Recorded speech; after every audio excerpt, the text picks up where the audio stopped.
Shalom, selamat pagi Bapak Ibu serta saudara yang dikasih oleh Tuhan. Kiranya berkat, damai sejahtera dan sukacita dari Tuhan Yesus Kristus senantiasa melimpah dalam kehidupan kita. Sebelum kita mendengarkan firman Tuhan dan renungan, marilah kita berdoa.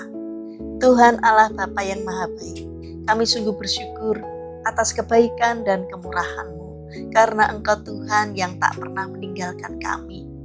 Jika saat ini kami akan mendengarkan firman-Mu, kami memohon Tuhan mengurapi kami dengan Roh Kudus-Mu agar kami dapat mengerti dan memahami apa yang Tuhan sampaikan kepada kami. Mampukan kami untuk menjadi anak-anak-Mu yang mentaati firman-Mu. Terima kasih Tuhan. Di dalam nama Tuhan Yesus Kristus kami sambut berkat firman-Mu. Amin. Bapak Ibu serta saudara yang terkasih, bacaan firman Tuhan saat ini diambil dari TP2 Injil Matius pasal 6 ayat 24. Demikianlah sabda Tuhan. Tak seorang pun dapat mengabdi kepada dua tuan, sebab ia akan membenci yang seorang dan mengasihi yang lain, atau ia akan setia kepada yang seorang dan tidak mengindahkan yang lain. Kamu tidak dapat mengabdi kepada Allah dan kepada Mammon. Tema renungan saat ini adalah hidup sebagai orang yang dimerdekakan. Bapak Ibu serta saudara yang dikasih oleh Tuhan Yesus Kristus, suatu kali ada seorang anak laki-laki yang sedang bermain-main dengan sebuah vas bunga yang sangat mahal. Anak ini memasukkan tangannya ke dalam vas itu, tetapi ia tak bisa menariknya keluar.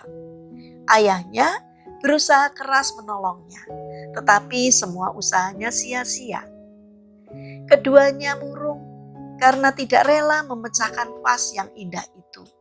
Lalu sang ayah menarik nafas dan berkata, "Sekarang anakku, kita coba sekali lagi. Buka tanganmu dan luruskan jari-jarimu seperti yang ayah lakukan, lalu tarik."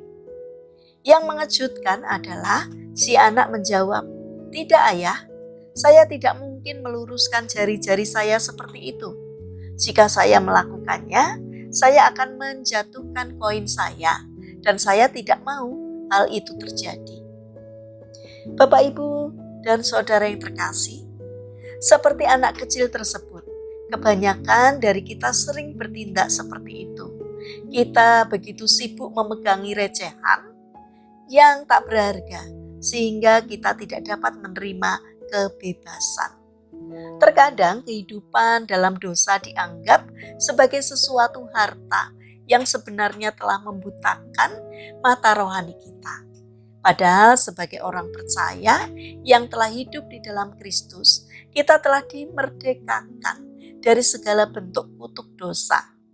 Namun yang menjadi kesulitannya adalah kita tidak rela melepaskan sesuatu yang kita anggap berharga dan lebih memilih hidup dalam kesesakan karena ikatan dosa yang memberikan kenikmatan sesaat.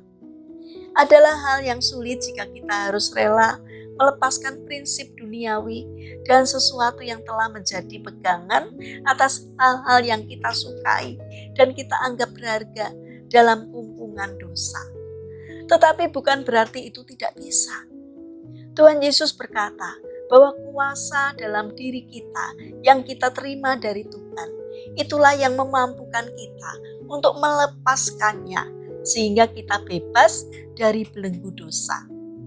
Kemerdekaan sejati akan menjadi milik kita jika kita berani melepaskan genggaman yang tidak berharga di mata Tuhan.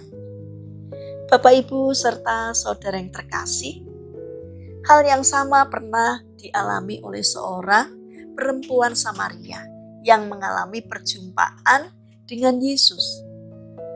Setelah ia berjumpa dengan Yesus, ia melepaskan prinsip hidup dan semua genggaman masa lalunya dan melangkah dengan hidup baru yang Tuhan karuniakan. Yang lebih luar biasa, ia menjadi pewarta Injil bagi orang-orang yang ada di sekitarnya.